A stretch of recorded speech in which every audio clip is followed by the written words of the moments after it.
Hey, welcome to the Fine Print, ladies and gentlemen. I'm your host, Caleb Teskey, and I'm fucking exhausted tonight. It's been a long day on the phone since about 8 o'clock this morning. Things are really heating up here in Vermont. Stay tuned. I'm going to have some good stories coming for you soon. Tonight, of course, I got another great guest for you. I do want to shout out a couple of the last guests. Fantastic interview with Carrie Bennett from Hometown Cultivation out in Oregon. I really enjoyed that conversation, Carrie. And we had a PharmaCann whistleblower, my man Jason Stefano in New York. My homegirl Shauna D'Amatos from the Baked Gallery here in Vermont. Bonita Money from Indica. That was another good one. Couple things I got coming up, and the schedule got a little twisted this month. I think it's going to be till next Tuesday till I get another show. And I got Kyle coming on from Sunny Gardens in Vermont. And then on the 29th, I got what I think is going to be a banger with Wolf Siegel. Stay tuned for that. And yeah, March 3rd canceled too. And I got Chris Hudala on March 5th. Tiffany Burt on the 7th. A lot of great guests coming up for March. Sorry, we got a little screwy this month, but you'll have that. Let's see. I did want to do another just shameless plug for these guys at IASO Goods. They made me this sick stainless steel grinder. I just want to thank Jess and those guys over there again. That was super dope of you guys to put that together. Yeah, I think that's about all the housekeeping off the top. And I've been poking around the country, guys. I've been finding guests all over different states. And tonight I got another one. I think he's coming from Michigan, and this guy I connected with on LinkedIn, again, meeting a lot of cool people over there on LinkedIn, doing cool shit. And boom, he's Michigan Caregiver with CABA Technologies. It's Jim Barry, ladies and gentlemen. And I'm going to put you over there, Jim. How are you, man? I'm doing well. Thanks for being here with me tonight. Yeah, thanks for having me. It's a blast. Yeah, my pleasure. And before we do anything serious, would you mind giving us a 5-minute life story? Oh, God. Okay, here we go. Grew up in the northern suburbs of Detroit, where I still live. I bounced around the Detroit area my whole life, but never managed to make it out. Dad was a cop. Grew up in a middle-class family in a upper middle-class society in Birmingham, Michigan. Dad was a cop in a little village called Beverly Hills. And let's see, just kind of bounced around, worked in the restaurant scene, was a, English major dropout. Eventually went to a trade school and learned video production. It's now rolled into Lawrence Tech U, I think. And got into video production, did that for almost 20 years. And back in 2008, times started to get tough after the subprime mortgage collapse. And I was kind of forced to be a sales guy instead of just being an editor and a producer, and hated it. And ended up, the business suffered, my health suffered. I ended up going through a bunch of surgeries back in like 2010, 2012. And after that, I kind of just used the excuse that I was going through all these surgeries and was doped up on Vicodin or Norco most of the time to get my weed card, and got it, and fell in love with the cultivation right away. I had an old silk screen. No, it wasn't even old. It was a silk screening machine that I bought kind of as a hobby that just wasn't as much fun as I thought it would be. So I sold that and bought a 2x4 tent and a light. And I think before I was even flowering, I was setting up another tent and a light. Got involved in the Michigan Caregiver program. Did that for a number of years just to make some money on the side. And then eventually decided to do it full time, and was a caregiver for a number of years. Michigan legalized the recreation or the retail sale of medical here in about 2016, 17, something like that. And a friend of mine and I started pursuing a commercial license, and spent about a year and a half doing that. We had some investors out of Toronto that were going to set us up at a cultivation facility here in the metro area. And we planned it as well as we could for two guys that had never planned a cultivation facility before. And they got involved in some unwise investments. Our investors did, and lost their ass. And we were kind of collateral damage to that. So I bounced around for a little while during COVID, ended up working for another group of investors that wanted to start a craft grow, and then they got scared off by the falling prices here in Michigan. And then they kind of left me at the altar. And I bounced around interviewing in commercial cultivation for a while and just kind of realized, man, I just wasn't interested. It was just managing generally poorly paid people and was not the passionate type of growing that I was used to. So I kind of figured out what I was going to do. I've always hated looking for a job and selling myself. So I just started almost out of desperation posting on LinkedIn, and it just kind of turned out as a diary initially and some pretty pictures of whatever I was growing and what was going on at the time. And it started kind of taking off and kind of took a shape of being a little home grow series that I kind of teach tips and tricks from my basement, and other growers come and contribute. And it's mostly just on LinkedIn at this point. And I launched a video production company, got back into that, and was starting to do some industrials and some marketing stuff for a couple clients in the industry, kind of the cannabis specific video production company, kind of an expert in both. And I was out in Spokane, Washington in June, and was shooting a video for a little scrappy lighting company there that made their lights right in Spokane. And Tony Vilgiotti, who's the president there, got to know him and got to be friends with the crew there. And they asked me if I wanted to come join there, and I said yeah. So I've kind of just been their cannabis ambassador and kind of liaison to growers and, you know, chief drum beater, and got this little series from my basement that I'm doing. So that's kind of where we're headed right now. Does that cover it for you? That was oh, sorry, my computer froze for a second there. Yeah, that was a pretty tight 5 there. I think you nailed it, Jim. All right. And what I'd like to do now is back you up a little bit to that part where you said your dad was a cop. I'm curious to hear what it's like growing up with your dad as a cop. Honestly, it sucked. If I could have picked a different profession for my dad, I probably would. He was pretty typical cop, maybe not quite as aggressive as some of them are, but from my experience, most, as I've jokingly said over the years, most cops need therapy, not authority. And if they're not assholes when they start the job, most of them, the job turns them into assholes at some point or another. There's a lot of narcissism in law enforcement. You know, what is it? Firemen cheat, cops beat. But it was, you know, my dad was generally okay to us. He was, you know, kind of narcissistic and generally just not present if you weren't interested in what he was doing. But relatable. Yeah. But you know, it was okay. It was kind of tough being the son of a cop, you know, which was a pretty blue collar middle class job growing up in a rich community. And I caught some grief too from, you know, he'd hassle somebody that I knew and they'd come hassle me. But generally I was kind of protected as well. So a little weird. Probably didn't get a lot of speeding tickets, huh? No, I didn't. Yeah. In fact, man, long story, probably not for this podcast, but I probably avoided some sort of like larceny and conspiracy charges.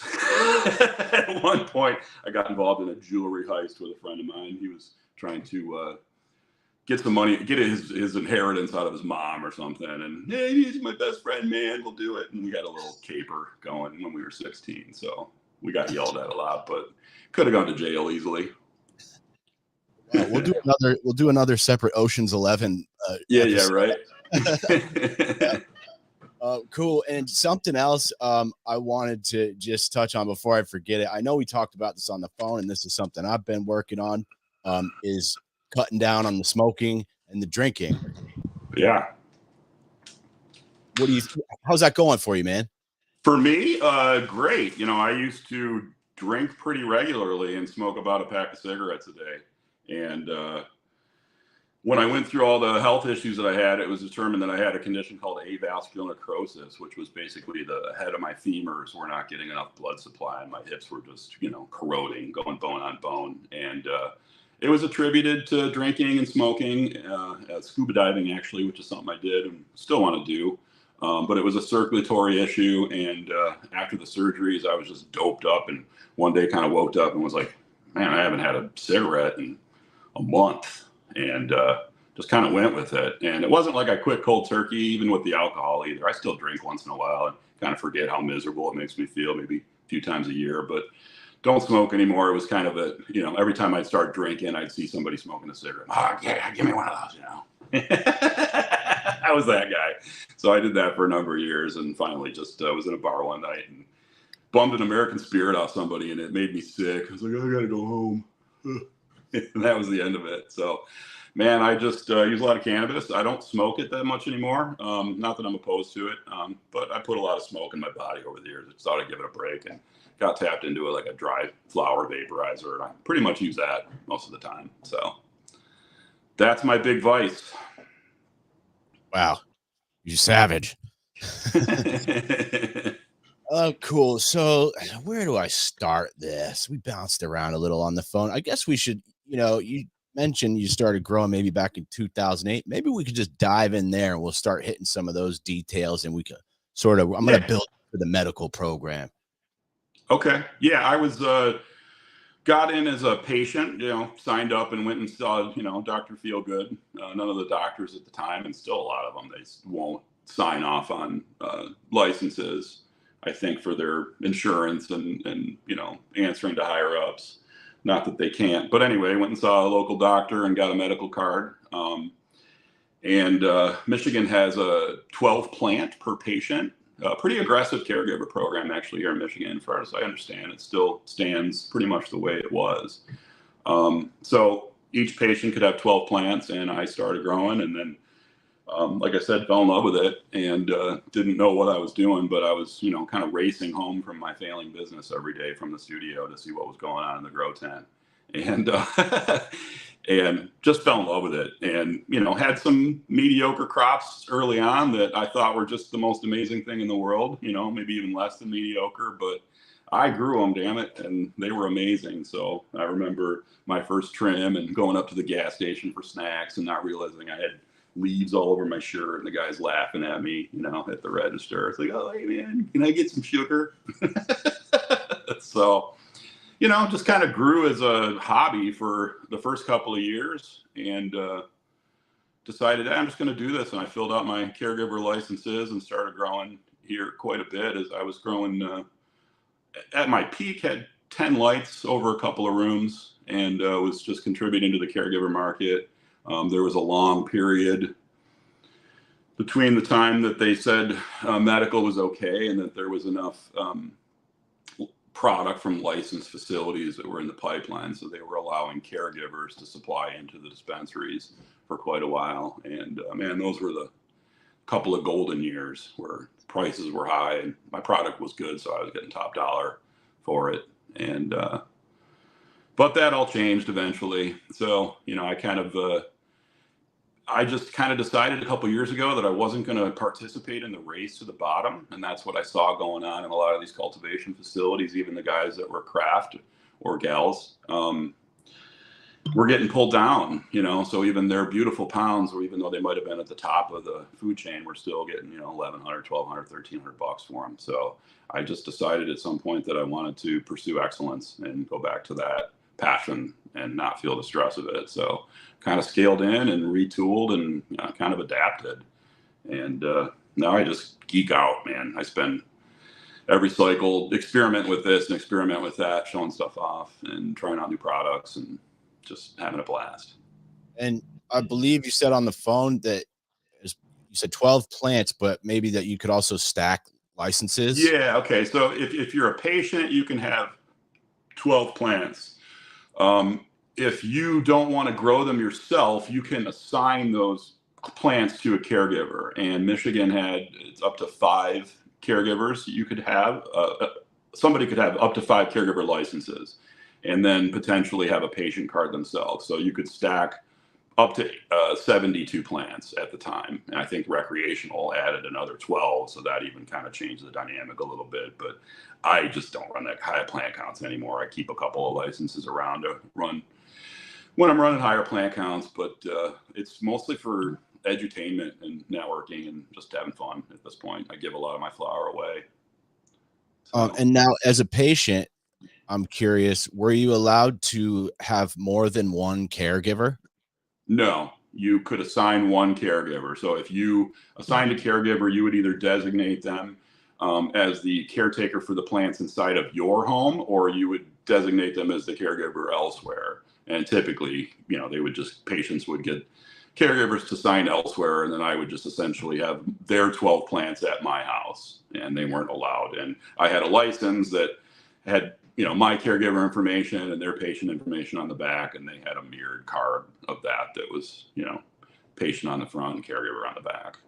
And another thing I just thought of, it was a thing that happened in Vermont where patients were forced to select one dispensary. If they were going to shop at a dispensary, they had to pick one, and that was the only one they could shop at. Did you guys have anything like that there? No. Yeah, it's been Michigan, for my criticism of it, seems like it's been a pretty good market. They had some issues early on when, all the licensees had to go before the board, and it was these group of, supposed to be balanced, but it was basically, I think, like 3 Republicans and 2 independents that were on the board, and 2 of them were retired cops, and they were just up there moralizing. Well, the guy that led it all up, I think, Rick something or other, ended up getting hammered for corruption charges eventually. He was accepting money early on to kind of slow roll the licenses or something. I don't know what it was exactly, but after we had Gretchen Whitmer was elected in, and she kind of revamped stuff right away and made some concessions with the Republican and got rid of this pious board and kind of just pulled it all under one agency and more of a bureaucracy rather than going before the trial. And ever since then, it's been a pretty decent market. We've had our highs and lows, but overall, it's better than most of the markets that have been around a while, largely because there's a lot of adjacent states that haven't rolled out programs yet. So get a lot of traffic coming over the state line to buy. You'll go out to the middle of nowhere, and there's 4 or 5 dispensaries sitting there near the state line.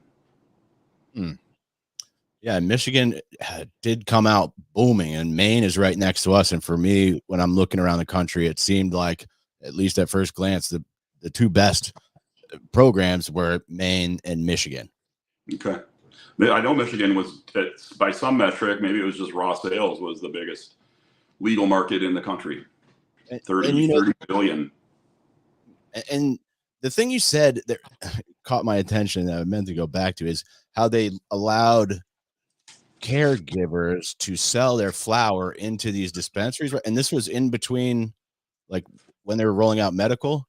Yeah, so dispensaries, up until they finally started licensing them, it was probably damn near 2018. We'd even voted in recreational by the time they got regs all rolled out for medical sales.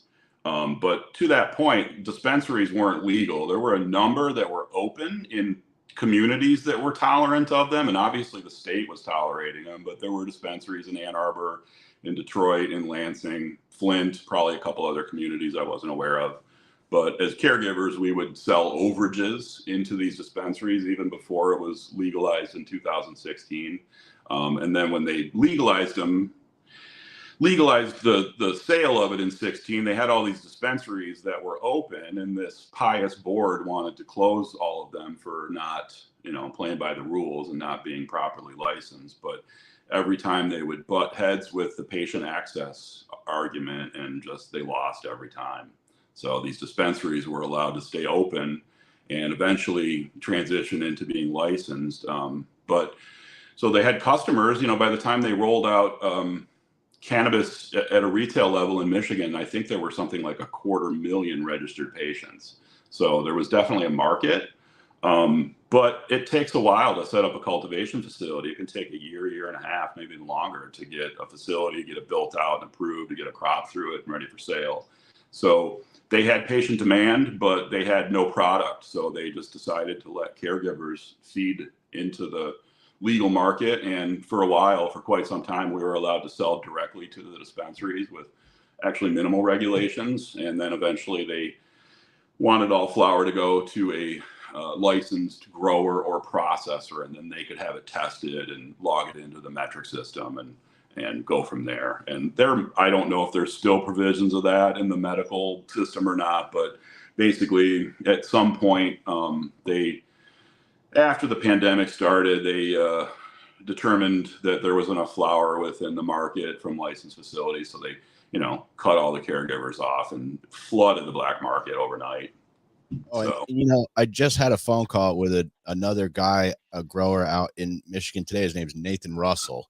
He's got a pre-roll company, and he was telling me something similar. He said, "Oh, it was great. It was the good old days. We could sell our medical stuff into the dispensary, and that was yeah, great." yeah, But then yeah, he said one day they just shut it off, and he had this giant crop that he now had no outlet for. So yeah, yeah. said he pressed it all into rosin and like gave it away. Yeah. I mean, I only had 10 lights, and I don't even know if it was that at the time. It was probably smaller, but I guarantee there was a lot of caregivers that had totes and sea vaults full of stuff and just sitting around getting old, and it was frustrating. So, I mean, I think I kind of seen it coming and prepared for it a little bit. But yeah, it was a drag. It was the good old days, those couple of golden years. And I was fortunate that I guess my product was better than most, so I was dealing with a couple of premier dispensaries in Ann Arbor, and I was fortunate enough I'd call them up and say, "Hey, I've got 6 ounces of this and some of this," and they just said, "Just bring it all." And they were paying me like $2,800 a pound for it, and I just come home with these stacks full of cash. It was fun. Almost rear-ended an Ann Arbor cop one time on the way to the dispensary with a Pelican case full of weed in the back. I wasn't driving, but wouldn't have mattered. Yeah, it was funny. We were legally allowed to sell it to the dispensary, but it was a white knuckle trip to get there. That's for sure. And so here, a shameless slap for Jim Barry with CABA. Yeah, there we go. I wanted to ask you about the qualifying conditions, because in Vermont, I have psoriatic arthritis, which should technically qualify me, although the dispensaries here suck, so I wasn't interested in doing that. But list of qualifying conditions here it wasn't like California where it's like, oh, my thumb hurts and you get a medical card. They're like, you had to have AIDS or cancer or some kind of terminal illness, and it was very restrictive, and it was hard to get a card. I'd be curious what it was like. And also I thought it was weird that legislators got to make the list of qualifying conditions and not doctors, but curious to hear the conditions that qualify you out there. Michigan was pretty easy. It's always been pretty easy. I think it's every other year now I go get qualifications. And Michigan has the catch-all, which is chronic pain. So it's really not hard to find a doctor that will write a script for something that's chronic pain. As if it's any kind of replacement for, popping Norcos, then you're in. So that's really never been a problem. My regular physician wanted nothing to do with it. In fact, he didn't want to have conversations about it. Now I go in there and just kind of, chew his ear about cannabinoids, and he's at least interested. But yeah, anyway. So, but it hasn't been that hard. It's kind of been frustrating for me to listen to some of the public health officials and these type of people speaking about cannabis, because I feel like they don't really know that much about it, and they're giving us old information when we should be looking towards the future instead of into the reefer madness past. Yeah, some of the stuff is really archaic still. I didn't Google it to verify it, but I heard something about in Alabama that women have to submit like negative pregnancy tests every once in a while to continue getting medical cannabis. That was certainly a bill that was proposed, but a friend of mine said it was passed recently, and I don't know, maybe I'm mistaken on that, but it is the South. And they also in the medical program, they're not going to have smokable products, only vape carts. Yeah, just biomass, process. Which is wild to me. Like, what the fuck? Yeah, Georgia's pretty. What is it, like a 5% count or something? It's the super low, the low THC oils or whatever. Yeah. I've been fortunate. Michigan's always been pretty liberal about it. So it was one of the later ones written. At least at the time there'd been several programs that were rolling out. So they did it. In my opinion, right. I'd like to see honestly, a more libertarian approach. I think if I grow cannabis in my basement or my backyard or a warehouse, if it passes labs and I pay my taxes, I should be able to sell it on the open market, and there's no reason for that. I think these regulations are used to control small growers.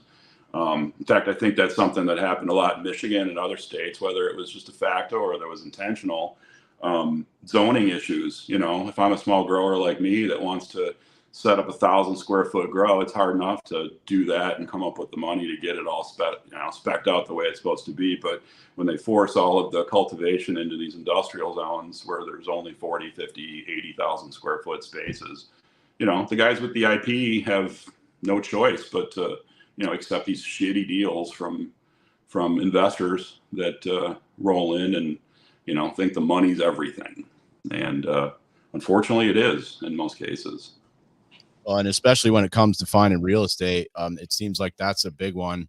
If you don't own your own farm or something, and you got to find indoor cultivation space like in a commercial area, That's Michigan does have, you can do it on agricultural land too. So I know there's a lot of townships and smaller communities that embrace the programs. And, you know, I know one guy up in northern Michigan that literally has a small steel, you know, building, a pole barn in the backyard of his property that's a licensed facility. And so that's you know, a wise way for the small grower to do it, but you got to either already live in the sticks or be committed to move into the sticks, which, you know, is away from your market for sure, especially if you want to look into, you know, any kind of retail or doing some kind of what is it, micro biz. And you know, so you mentioned these investors, and I, you know, this is something I've been watching a lot, is sort of these hedge funds, private equity guys coming in and taking, you know, scooping up a lot of market share here. And to your point, it seems like in some states, you know, especially in these gigantic buildings, you kind of, I don't want to say you have no choice, but it seems like, you know, your other choice is to go home and grow weed in your basement or something, you know? Yeah, for sure. Yeah. It's it's an interesting dynamic. It's you know, it's not, I wouldn't say it's you know, it's par for the course for a lot of industries, unfortunately. Just we've seen a lot of shitty business personified in the cannabis industry, as far as the narcissism and the greed and, you know, just the devaluing of intellectual property and just individuals. Really, it's been a drag in some ways, but you know, a lot of those guys lost a lot of money along the way. So this is the tiniest violin in the world playing just for them, you know. But they're I do kind of enjoy watching these guys lose their shirts. Yeah. We met some venture capitalists out of Toronto, some joker named Peter Bilodeau, and he headed up some group in Toronto. And we were going to be their first venture into cultivation, also their first facility in Michigan. They had some facilities out west, I think some processing and some retail. And you know, there was that year, the year before, Canada changed some laws and allowed publicly traded companies in Canada to invest in cannabis. So there was a, you know, Canadian invasion of money, and they were part of that. And while we were planning a facility here in Michigan, a 24,000 square foot facility in Warren, Michigan, like down to the screw, about 6 months before that, they decided to get into what's called a reverse merger. They had a tiny publicly traded company called Lineage, and that company, on paper at least, bought privately held Harborside out in the Bay Area and took it public on the Canadian exchange. And I think the IPO was somewhere around $5.50 or something like that. And man, it quickly tanked like below $1. Just and all those guys, you know, a lot of those guys, I'm sure, lost a lot of money. Some people made a lot of money. You know, money doesn't just disappear. And unfortunately, we were collateral damage to all that. We, you know, were basically ready to sign documents and start. We had attorneys and architects and engineers and, you know, everything all. We just needed the checks to start flowing. And they said, sorry, guys, we never promised you anything. And I was naive. I should have gotten, you know, more of a contract. I think we never got much farther than a letter of intent. So live and learn, you know. And the money deals still confuse me, you know, because I realize weed is like federally legal in Canada, but it's not here. But for some reason, you could trade stocks on the Canadian exchange and invest money in the United States, which always felt a little fishy to me. Yeah. I don't pretend to understand how a lot of that works. I'm sort of a macroeconomics guy by avocation, but I don't have any money, so I don't know how it works. I'm with you, man. Yeah, And but what you see, I'm making lots of new friends. Some of them have money. I think maybe they're going to help me learn how to get a little for myself. and yeah, so Harborside, the Steve D'Angelo stuff, and it must be frustrating to spend a year and a half trying to set up a grow and then kind of get the rug pulled out from under you. Yeah, it was heartbreaking. Yeah, we were so ready to go. They were going to give us, I think it was, close to $2 million. And we were going to set up a facility that had a couple of flower rooms, but room to expand. And they were going to do future capital raises. And, in retrospect, we might have lost our ass. But, we sure were excited at the time. And then when they pulled the rug out from under us like that, and it was like a month before, it was January of 2020. So we all know what happened the next month or two. And man, just a brutal year. And then my dog died that November. I was just like living by myself. Throw that in. Yeah. So anyway, but then I worked for that other group of guys, and they never got it off the ground. But the nice thing is they paid me a salary to basically sit at home and do pheno hunts and grow and, just do experiments that I was going to be doing anyway. So that was kind of a nice year vacation, sort of a Booby Bear consolation prize for what I'd been through. So anyway, I'm gonna slap this comment up because I got a grumpy viewer who clearly saw my LinkedIn post earlier. Hey Caleb, maybe not the best idea threatening Norman Yusuf with a video that was taken illegally. There's a reason it got taken down. California is a two-party consent state. Showing the illegal video to deter business from someone who has cash is a really bad idea because it can result in penalties for you. Thank you, LinkedIn user. I'm glad you saw my post, and I will be boycotting that prick if he comes to Vermont, which he's doing. Don't be talking openly about fucking not paying your vendors. Pay your fucking markers. It's that simple. Yeah, unfortunately, that's all too common. In fact, I just got off the phone with a friend of mine who runs a nutrient company, and they have a very good client retention rate. And he was just telling me that they had a client that had switched, and basically what's going on is they can't pay their bills, so they're switching to another nutrient company. You're going to ring up a tab with them, and just dollar down and the chase is on, as my old cop dad used to say. It's Jim Barry, CABA. Yes, sir. Michigan Caregiver. Lighting. It's my specialty. And you made a great quote on the phone, and I do just want to repeat this because I loved what you said. You said you got to see the worst of the underbelly of American capitalism. Would you care to? Yeah. I'm a total free market guy. In fact, I'm wearing I'm a Soul Man t-shirt, Thomas Soul. I'm also a Milton Friedman guy, but kind of a libertarian. But yeah, man, corporatism is an animal. We've sanctioned us basically, what's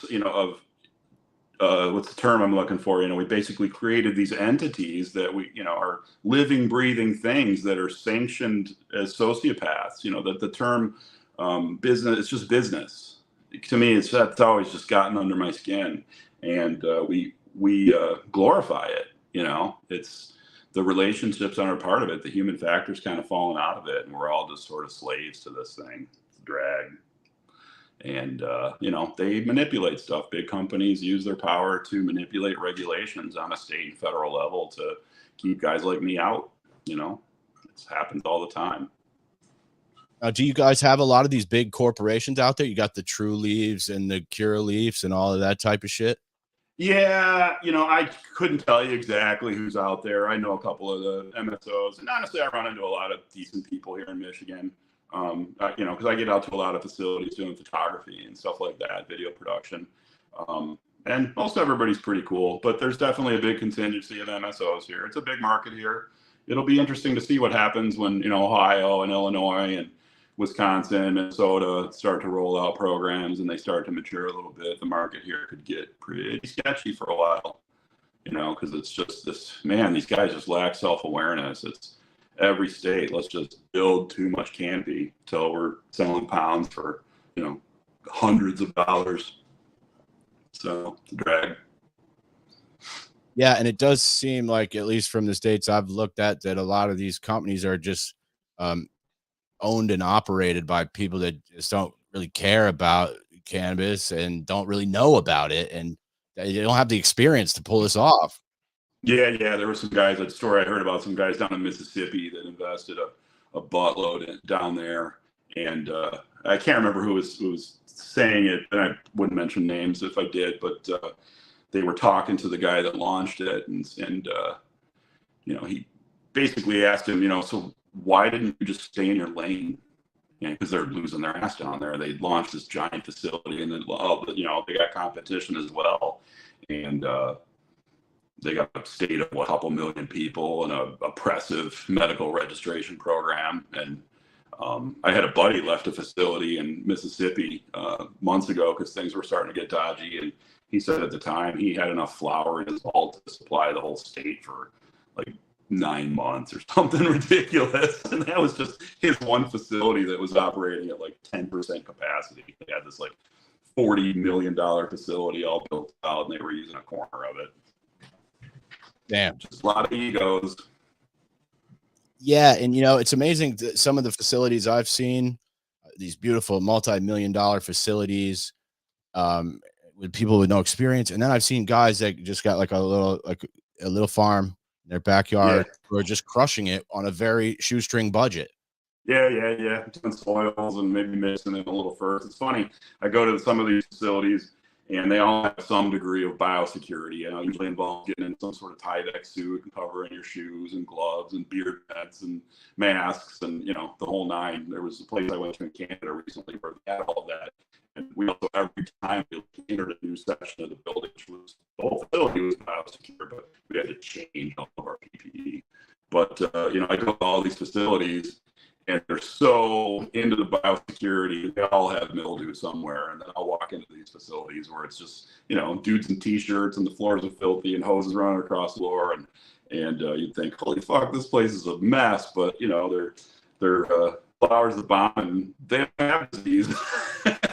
So they're doing something right. Jim, I'm losing the video on you a little bit here. The audio's still coming through all right, but the video's getting a little choppy. Okay. Yeah, I'm not sure what we're gonna do about it, but hey, this guy's great. It's Woke Shaman here. This is you guys been following me. I don't know. This guy's great. Power to the patients. Love this chat. Thanks for tuning in. I don't know who the fuck this is, but always watching my show. How's the video? It's still a little choppy, man. I told my girlfriend to turn her Wi-Fi off if she's on the phone, but I'm gonna keep running it, and these are gonna go up on audio podcast too, so the audio's good. Okay. If it gets too bad, maybe we'll do an emergency evac. But I'm gonna give a minute to see if it straightens out. All right. Because I really wanted to let me know. I will, sure. And I really wanted to talk to you about your cultivation techniques and your genetics. And I was hoping we could do a nice chunk on that. So maybe we could start. If it gets too bad, I will let you know. But I'd be curious about every aspect, what you're growing in, what kind of lights you're using, all that type shit. Yeah. So sort of every grower is a little bit of a product of his environment. And I was growing in a basement that had 6'2" clear and 6'3" every time there's a piece of hardware hanging down. I was scurfing my head. So I learned to grow in tight proximity, and I got really good at low stress training and uniformity and canopy. I got into LED lighting real early on, probably 2016. I was already converting my room to LED. I've always enjoyed working in living soils, but I've always kind of rode the line of feeding salts into soils and fertilizing living soils, but keeping the ECs and keeping the conditions decent enough that they were still living soils. Just kind of supplementing with fertilizer. So, and I've never been a big fan of runoff in grows because it always just seemed wasteful.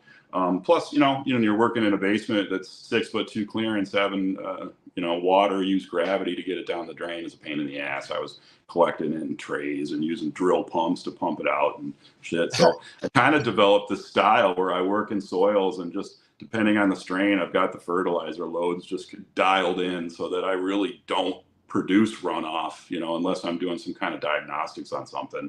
And I actually just recently started working with a sensor company called GrowBud that measures the electrical conductivity and temperature and some things that are going on right in the soil, so I can monitor that stuff in real time and just kind of feed as needed. So Cool. That's kind of the way I like to grow. I'm all about super flat canopies. They produce the best. I've always lollipopped my crops a lot, so there isn't really a whole lot of larf at the bottom. I begrudgingly defoliate. I don't like to do it. I don't like to mutilate my plants, and I don't think it's largely necessary in most cases. But Really? there's, Really? you got to worry about airflow, and you got to worry about mold and things growing in there, and it's strain dependent too. So I use techniques sometimes to, instead of defoliating the plant, I maybe would rather get it to stretch a lot more. So I might use techniques to do that or limit the stretch or whatever it happens to be. I love geeking out on the science, and man, since legalization, that's been one of the biggest things for me. Is I used to feel like kind of a misfit at the grocery store because I was geeking out about PPFD and all this stuff, and the guys are just looking at me like, you're an asshole. And since we've legalized, we've brought some smart people to the table, and I'm back to learning from people rather than teaching them or trying to convince them that they're wrong about something. So it's been cool in that aspect. And LinkedIn's actually been a really great platform for cannabis because they don't shadow ban it, at least not to the degree that YouTube or Meta does. They recognize it as industry, and as long as you're not really pushing the limits and trying to sell your products on there, they've been pretty good. Don't think I've ever had a post that was flagged for any reason. I pretty much stay in my lane and keep it about the cultivation and the science about it. But it's been pretty cool, and there's a pretty good open exchange of information there. It's it's a lot different when you have to identify yourself as your name and people know where you work. So I'm still waiting to get flagged for the first time. Maybe it'll be this fucking obnoxious commenter. Yeah, I'll piss somebody off eventually, I'm sure. And I wanted to ask you about, you mentioned switching over to LEDs. Did you have experience growing with the high pressure sodium and then the metal halide lights? Yeah, I used to go, typical veg with metal halide and flower with high pressure sodium. I started with single end bulbs that were vented out of the side of my house. That's a funny story. When I was still using the bulb fixtures, the single bulbs, at least the hydro farms, they were enclosed, and they had air ducting that went through the light. So you could run a series of ducts and then pull air through the lights to cool them and then just exhaust that air out the side of the house. Well, that air coming out of the side of the house was warm and smelled like weed, like really bad. So I had a little fat inline filter that I had just recently installed to filter the air leaving the house. And just so happened that one day I had a visit by the Oakland County Sheriff's Department. And this was years ago when they probably would have still fucked with a caregiver. And he's looking for my neighbor across the street who's, on the run. He got caught growing cannabis in his basement, and they were looking for him. And had I seen him, and I'm just like standing on the other side of this privacy fence, and that exhaust is venting out, and the only thing blocking his view is the fence, and the smell is just like, man, shout out to, I think it was Fresh Filters. Saved my ass. Word up. But yeah, I used HPS, and then I got into ceramic metal halide for a while. And when we first started looking at legalization, it was actually my business partner who knew very little about cannabis said, "Hey, check these out. You should see what LED is all about." And I went and looked at some Fluence Viper X Plus, some early generation of Fluence, and we bought a couple. Oh. And got going. And man, I didn't turn back. For a second. Oh, sorry. You cut out for a second. They're just superior in my opinion. And a lot of the, HPSs do this and the LEDs don't do that. It's just, as we've gotten to learn the technology, it's just, it's not anything to do with the fixture. It's just all about the light quality. And since you mentioned the technology, you were talking about. Oh, I'm not hearing you. Oh, hold up. Oh shit. You can't hear me? No sound. Hold up a second. Oh, fucking A.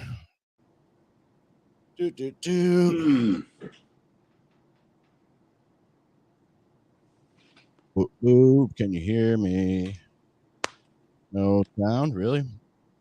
Fucking. Want to try to jump out and back in? I'm gonna.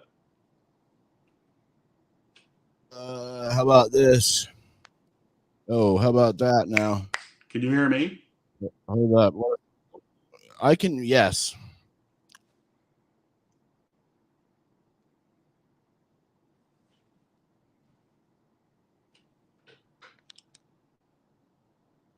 Try the computer sound. Can you hear that?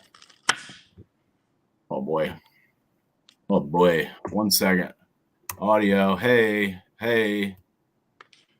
Caleb, I'm gonna jump out and right back in if that's cool with you, man. Okay, cool. Yeah. Fuck.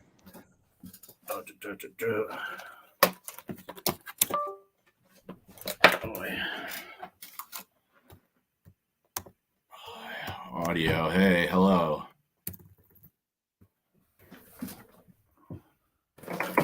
Oh no.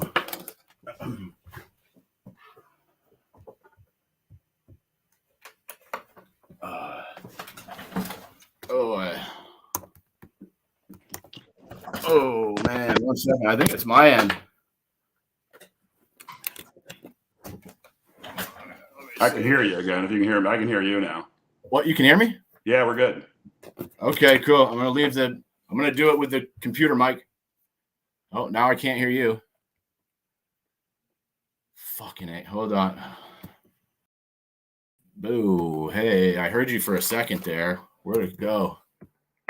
Sorry, bear with me, guys. I'm having a bit of an issue. Oh boy. Oh boy. Hold up. 1 second. Oh, you fucking cocksucker. Oh, I hate this fucking thing. Ugh. Boom, I'm gonna get it. Let's see.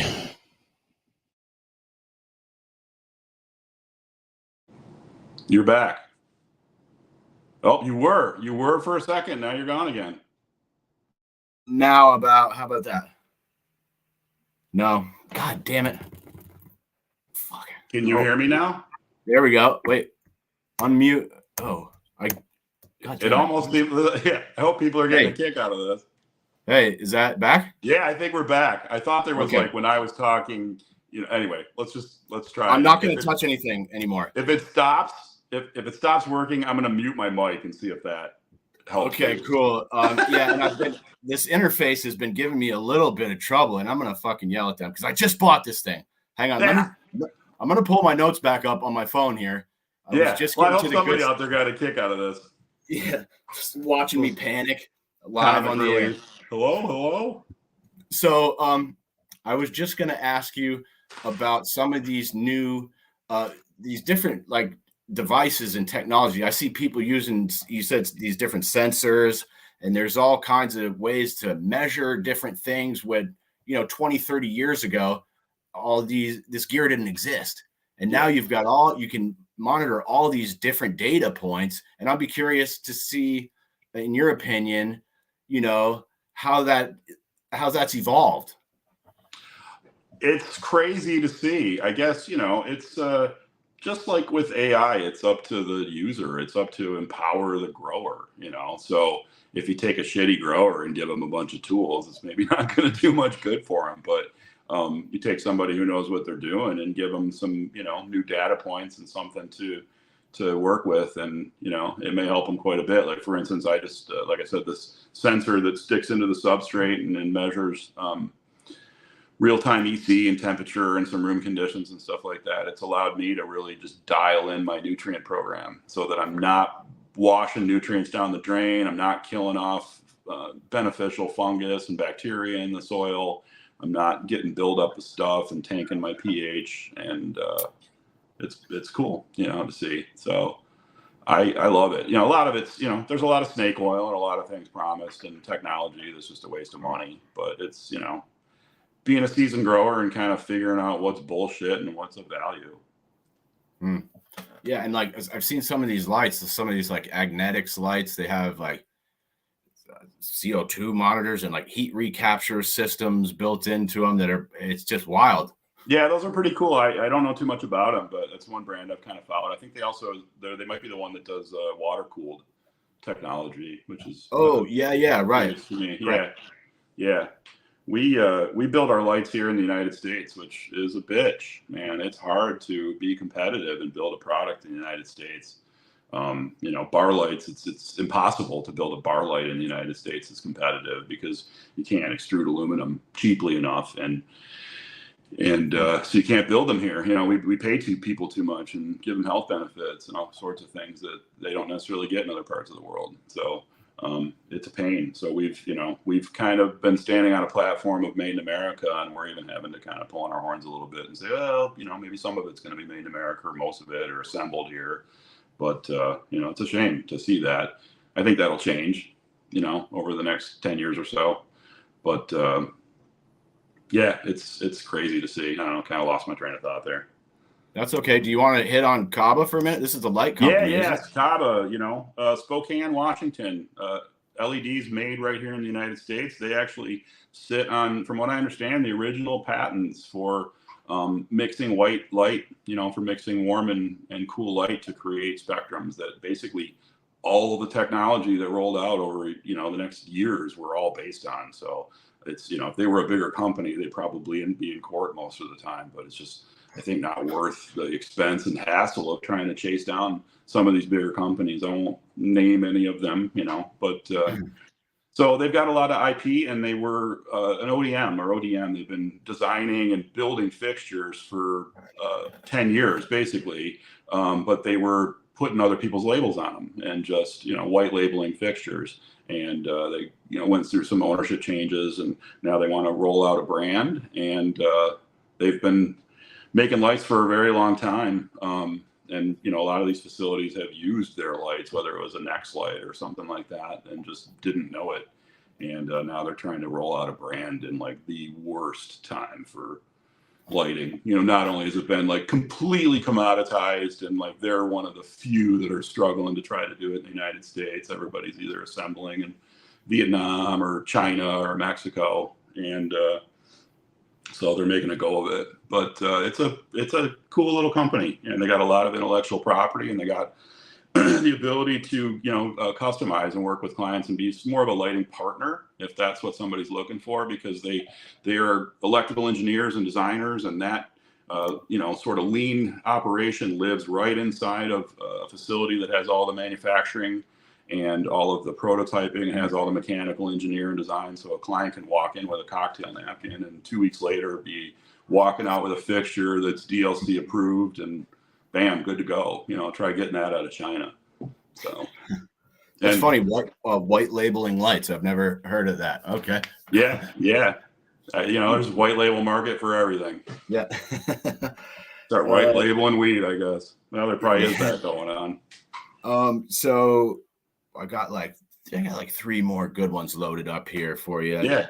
And I think the genetics is probably next. That's Let's hear about this, because I always thought this was like, I never cared about it. I'm a customer. I don't think about these things until recently, where I start talking to all these growers, and they're telling me about the lineage of all these plants. And I found myself like getting immersed in like a really fascinating world of like biology or botany, whatever.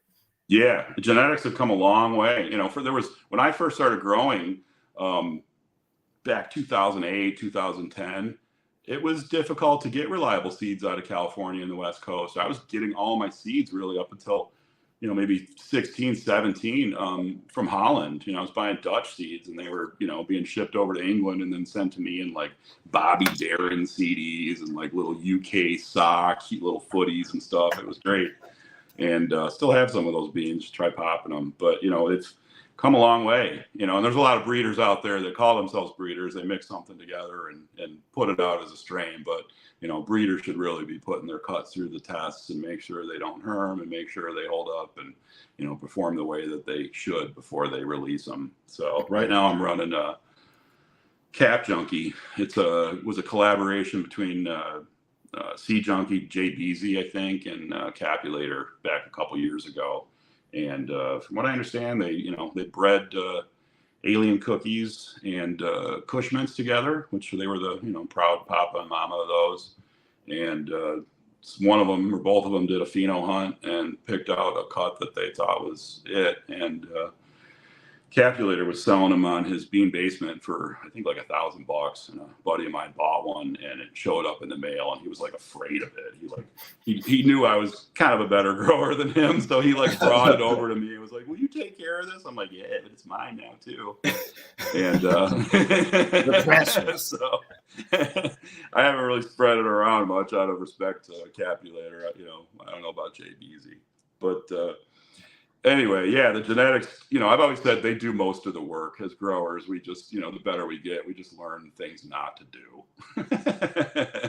Just to kind of get out of the way and let the plant just do its thing. And most growers just overdo it. It's, too much of this or that. And it's a number of issues that ultimately cascade into a problem. But yeah, the genetics they're crazy now and a lot of fun. And I've been running that one for a while, ran some Georgia pie. I actually just put out a shout out because I do a lot of photography and video of my space. So, the visual appeal is important to me as much as the rest of it. So I kind of put a shout out to some breeders and got some guys to send me some seeds, Josh Turner from Yellowhammer and Cole Howard. And who else sent me some seeds? Silver Haze Genetics. Saugy sent me some stuff. So I'm going to be popping some of that. And I've still got some Dutch stuff holding on to. I got to roll it out real slow because I just don't have the space to flower all these plants in my room. But I'm kind of, using an opportunity to network with a lot of these breeders, and then also, get more stuff to take pictures of. I can shoot Cap Junkie all day long in the grow room, and they all look amazing, but it's all the same strain. It starts to look kind of that after a while. So should be fun doing that. It must be nice now that it's legal to mail seeds. Yeah. Some people don't even realize it too. Anything that goes through the mail that would test less than 0.3% THC, which is seeds and clones and, pretty much anything except flower. And, they've obviously with THCA, they've found ways around that. That whole story is just hilarious to me. Do clones hold up in the mail? Yeah. You don't want them sitting forever, but I've had a number of clones that I've sent out to other people or that I've had sent to me. I don't know where that Cap Junkie came from, but it came in some, Rubbermaid Tupperware with some styrofoam peanuts in it. It was a rooted clone, and we nursed it and got it going and tested it for hops latent and mildew and showed up negative. So it's been a beast, but I'm looking forward to getting some new beans pop soon. I've got a bunch ready to go. I had a major sewage issue in the middle of my flower room during my last cycle. I had to tear the whole room down, tear it apart, and chisel up the floor, and it was a nightmare. But the silver lining is my flower room has never looked better than it does now. I just got in there and kicked it out, and it's looking great. So it's I almost treat it more like my little cannabis studio than a grow. So hopefully we'll be seeing some more some cooler stuff I'll be rolling out soon. I got a lot of stuff in R&D. I want to shout out to Jordan at Verdigity Organics here in Vermont. He's growing some Cap Junkie, and that shit was killer, I thought. Hell of a drug. Cool. So it's a great one. The last a lot of people thought I grew. I was like, no, I'm just good at growing it, but I didn't. The last thing I want to ask you on the cultivation tip is about drying and curing, because it seems to me that a lot of things can go wrong at that last step. Yeah, a lot of things can go wrong all the way through. Parts of the grow, it's like very forgiving, even in flower. But the harvesting and the drying and curing, and it took me a long way. I was convinced I was right, and it didn't matter. And for a few years, I think I had flower that just didn't taste very good. But my process is not atypical. It's what a lot of growers do. I cut my plants down. I tend to not leave them as plants. I tend to break them up in stalks and strip most of the fan leaves off, but I'm able to control my environment pretty well. And I'll get my room down to, 56, 58% humidity and down pretty close to 60 degrees. And, once I harvest, it all happens as quickly as possible and it's lights out. and is cool and as close to, you know, those humidities as possible. Some guys will run, you know, 60%. I used to have mold issues in my room and just kind of got gun shy, and have gotten a lot better about sanitation and keeping it out of there, and haven't had issues since. But I just kind of got in the habit of running my humidities just a little bit lower. But, you know, generally, if you can keep the flower clean, the slower you can dry it, the better, in cool temperatures, to keep those terpenes from evaporating. And, you know, usually within about 2 weeks, my stuff's ready to go, and it gets cleaned up and put into sea vaults with a little bit of room to burp. I'm not so much into the, you know, the Bodiva packs, the silica packs. I'll use them if for some reason I've over dried my weed, to kind of add a little moisture back in. But Yeah. if you nail it right, you know, I tend to like my weed a little bit drier than some too. I don't know where the standard of 62% humidity inside of these packages got to be, but I'm more of a like mid 50s kind of guy. I think it just cures a little bit better. So it's a lot easier to get rid of that hay taste. But it's, you know, I'm sure there's guys right now going, "What? No way!" Oh, God. So to each his own, man. I'm looking to just, you know, I'm always looking to be better than my last cycle. That's kind of the way I look at it. I've never called myself a master grower. That's a, you know, an annoying term that says I'm done learning. And every time I hear it, I heard somebody else say this one I've kind of adopted. When someone says they're a master grower, I was like, "Oh, where'd you get your master's?" So, not that education is a necessary part of it. You know, I've got a few degrees from Google University myself. But yeah, the people who tend to use those, I don't know, most of the best growers that I know don't really seem to feel the need to like self-aggrandize in that fashion. Yeah. And there's some guys out there. It's just amazing. There was one guy, I won't mention it by name, but on LinkedIn, I try to give everybody the benefit of the doubt. You know, part of going through like bankruptcy and health issues and all that sort of shit 10 years ago is it made me a more empathetic person. You know, I kind of went through my own hard times and realized, maybe I had to cut other people some slack, and kind of dealt with my own narcissistic tendencies a little bit. I also have a keen ability to spot narcissism from a mile away, especially in men, and drives me nuts. You know, I'm sort of that ex-smoker that's, "Yeah, you shouldn't smoke." It's fun to tell a narcissist they're a narcissist, though. They don't take it well. A friend of mine are going to write a book eventually called The Enlightened Narcissist. That's awesome. I do have a little side note here I'd like to throw in. I'm just about out of shit, but before we go, I'd like to ask you. Oh yeah. About I got the Fat Nugs magazines here, and I know those are my 2 issues. I stacked them up just perfect. So tell us about what you've been doing with them. I know I had Dustin on the show and Tara on the show, and I really enjoyed connecting with them, and I love what they're doing. Yeah, great group of folks. I got to know Dustin initially just because, like I said, I was posting on LinkedIn on a regular basis, and I just think he, you know, I have a little bit of a storytelling thing going on. It started out, you know, just kind of, you know, tell people what's going on, what's on my mind for the day, maybe make them laugh a couple times, and teach them something, and get out, show them some pretty pictures. You know, that's another thing is in this business, people do not know how to take photographs. It's, you know, the people from my professional past would look at what I'm doing and say, "Oh, that's cute." But people in this industry look at it. Even some of the people that are in marketing and advertising, they're like, "Whoa, that's amazing." It's like, yeah, because this industry is in its infancy. But anyway, where were we going? We were talking about your Fat Nugs articles. Yeah. So I got to know Dustin through that, and I can't remember if we talked about something else, but he just kind of reached out and said, "Hey, man, are you interested in you know, being our home grow guy and writing a column about home growing?" And it was sort of you know, just building on what I was doing on LinkedIn and social media already, and I said sure, and it's been fun. I started putting together you know, the first one over the summer, and that first one was really just about me and kind of my story, and you know, they come out every couple of months. The next one was about what was the next one about? It was about the history of the plant and the physiology a little bit, and you know, kind of, I'm not a big fan of the whole sativa indica thing. I kind of challenge that a little bit, and you know, kind of explain the basic process of how the plant works, and how we simulate that indoors. And the one that should be coming out any day here, I think next week, is going to be about considerations for choosing a space inside your home. You know, security and discretion and electrical access and water access, and keep the pets out of there, and all the things that I learned the hard way over, 15 years. I got as much as I could into 12 or 1400 words that they'd give me. So that should be coming out soon. And, it's just, we're slowly chipping away at it. So if you stick with me for, a couple years, we'll get you through a crop.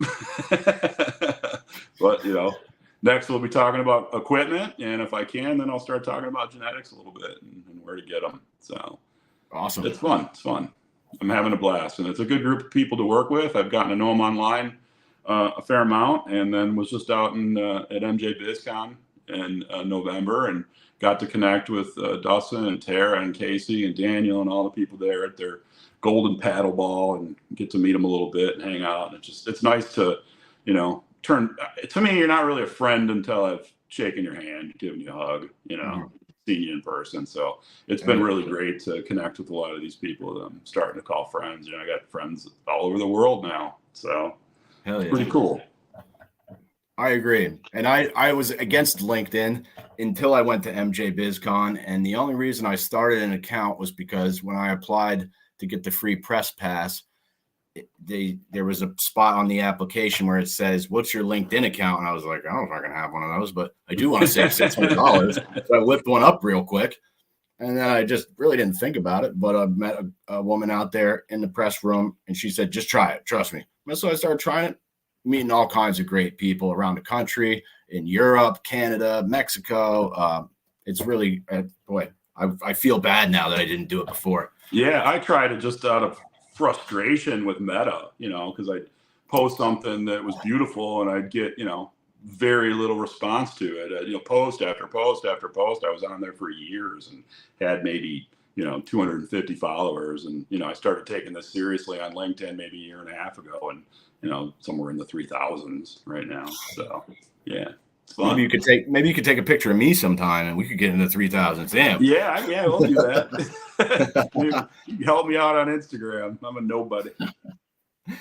All right. Well, Jim Barry, I want to do one more shameless slap here from CABA. Yeah. I'm out of shit, Jim. Buy American.